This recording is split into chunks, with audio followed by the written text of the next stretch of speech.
नमस्कार दोस्तों, क्या सच में कोई योग आपकी कुंडली में हो तो वो आपके जीवन को बर्बाद कर सकता है? क्या ज्योतिष के किसी भी प्रामाणिक ग्रंथ में ऐसे योगों के बारे में, बहुत सारे योगों के बारे में तो लिखा हुआ है, मगर ऐसे योग के बारे में जो जिस योग की वजह से आपका पूरा जीवन ही बर्बाद हो जाए, ऐसा उल्लेख मिलता है? या फिर यह सिर्फ एक मनगढ़ंत डर है जिसे फैलाकर लोगों को भ्रमित किया जाता है? आइए जानते हैं ऐसे ही एक योग के बारे में और जानते हैं इसकी असलियत। नमस्कार मित्रों, मैं हूं आपका एस्ट्रो मित्र शरद सोहनी और आप सबका स्वागत करता हूं कुंडली की बात चैनल पर। दोस्तों, आज हम बात करेंगे एक बहुत ही चर्चित और विवादित विषय पर जिसका नाम है काल सर्प योग। आप सबको पता भी होगा, लाखों लोग इससे डरते हैं, पर क्या यह डर सच है या एक माया जाल है या सिर्फ एक भ्रम है या फिर है एक सफेद झूठ? आज हम उसे डिकोड करने की कोशिश करेंगे। देखिए, इतिहासकारों और आधुनिक ज्योतिषियों का मानना है कि काल सर्प योग की अवधारणा पिछले 70-80 सालों में विकसित हुई है। इससे उसके उसके पहले तो कुछ भी नहीं था ऐसा। जबकि सच्चाई यह है कि जिन दो ग्रहों को लेकर जोड़कर यह योग है कुंडली में, ऐसा बताया जाता है, वो दो ग्रह है राहु और केतु। और दोस्तों, आप भी जानते होंगे, राहु और केतु कोई भौतिक ग्रह नहीं है, ये वास्तव में छाया ग्रह है जिन्हें खगोल शास्त्र में चंद्रमा की कक्षा और सूर्य की कक्षा के प्रतिच्छेदन बिंदु यानी कि नोड्स ऑफ मून्स ऑर्बिट कहा जाता है। यानी यह सिर्फ दो गणितीय बिंदु है, कोई वास्तविक पिंड या ग्रह नहीं है। तो आप मुझे बताइए, जो चीज अस्तित्व में है ही नहीं, उसका क्या अच्छा और क्या बुरा प्रभाव पड़ेगा? जब सभी ग्रह राहु और केतु इन दोनों के बीच आ जाते हैं तो कुछ ज्योतिषी इसे काल सर्प योग कह देते हैं।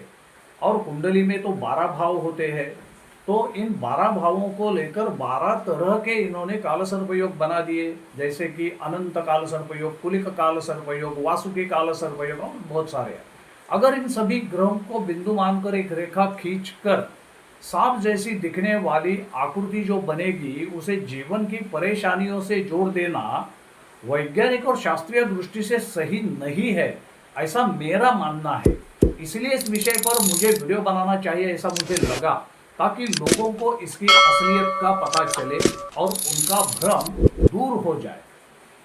देखिए, फल ज्योतिष शास्त्र के इतिहास में कहीं पर भी इसका कोई स्पष्ट उल्लेख नहीं मिलता। यही इसके झूठ होने का सबसे बड़ा प्रमाण है।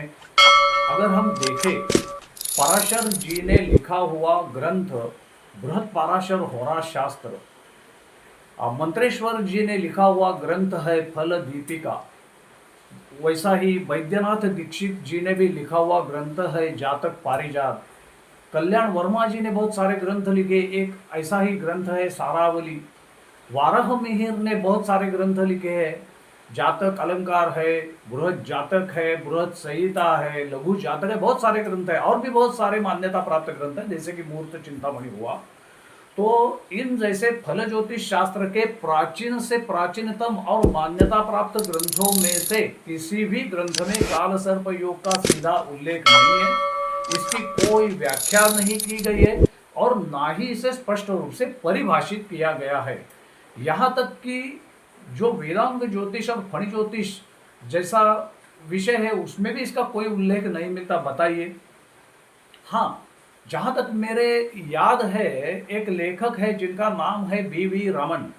इन्होंने सन 1947 के आसपास एक किताब लिखी थी जिसका नाम है 300 इम्पॉर्टेंट कॉम्बिनेशंस, जो कि फल ज्योतिष पर आधारित है और उसमें फल ज्योतिष के सूत्रों की बहुत सारी जानकारी है, जिसमें सबसे पहले इन्होंने काल सर्प योग का स्पष्ट रूप से उल्लेख किया। तब से यह योग ज़्यादा प्रचलित होने लगा। लेकिन दोस्तों देखिए, इसका कोई मतलब नहीं। असलियत तो यह है कि किसी भी इंसान की जीवन में घटने वाली घटनाएं हमेशा ग्रहों की प्रत्यंतर दशा, ग्रहों का गोचर भ्रमण, कुंडली के जो भावेश होते हैं उनकी स्थिति, व्यक्ति के खुद के अपने कर्म, इनके अनुसार तय होती है, न कि ये काल सर्प योग जैसे योगों से तय होती है, और इसे कोई बदल नहीं सकता।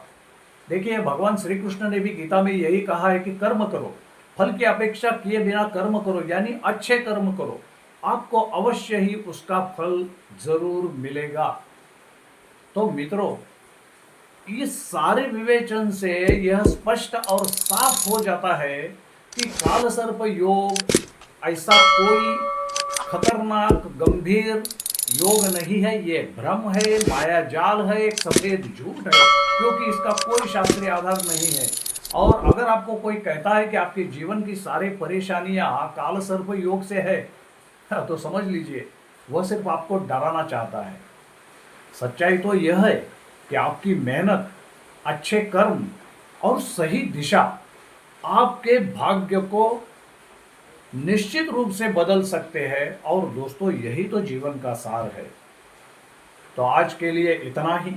अगर यह जानकारी आपको उपयोगी लगी हो तो वीडियो को लाइक कीजिए, शेयर कीजिए और सब्सक्राइब करना ना भूलिए। और कमेंट में ज़रूर लिखें कि आप इस विषय पर क्या सोचते हैं। तो दोस्तों, अब मुझे दीजिए इजाज़त। आज हमने काल सर्प योग का सच जाना। आने वाले अगले वीडियो में जानेंगे पितृदोष की असलियत। तो बने रहिए चैनल कुंडली की बात पर। तब तक के लिए नमस्कार।